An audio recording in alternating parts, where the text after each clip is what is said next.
มาเด้อหากกันแล้วป่าอยู่ป่าหมูบ่อันนี้ป่าแควไก่ปลากระปิ้งแล้วแม่ไข่มันแซ่บๆนี่กับเจ้าหูฮ้อนๆนี่ตำมะขั่วตำเองฝีมือสุดยอดมีตอนประเดกพร้อมแซ่บๆเลยกินคนเดียว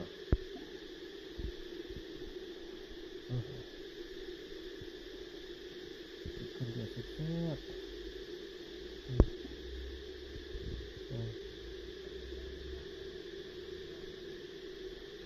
ถั่วอีกจัดการปีปูปีป่าย้อนตัวซ้ำฝ่ามือนี่ป่าย้อนนั่นนี่ปีป่าแค่ไก่ป่าหมูมันป่าแค่ไก่ป่าย้อนหน้าหนูแซ่บมื้อนี่กินกับตำมักทั่วยอดตัวบุกใหญ่เกือบตัวละโลป่าย้อนกับตัวบุกใหญ่ตัวซ้ำ2 นิ้วจ้าแซ่บแล้วกันน้อง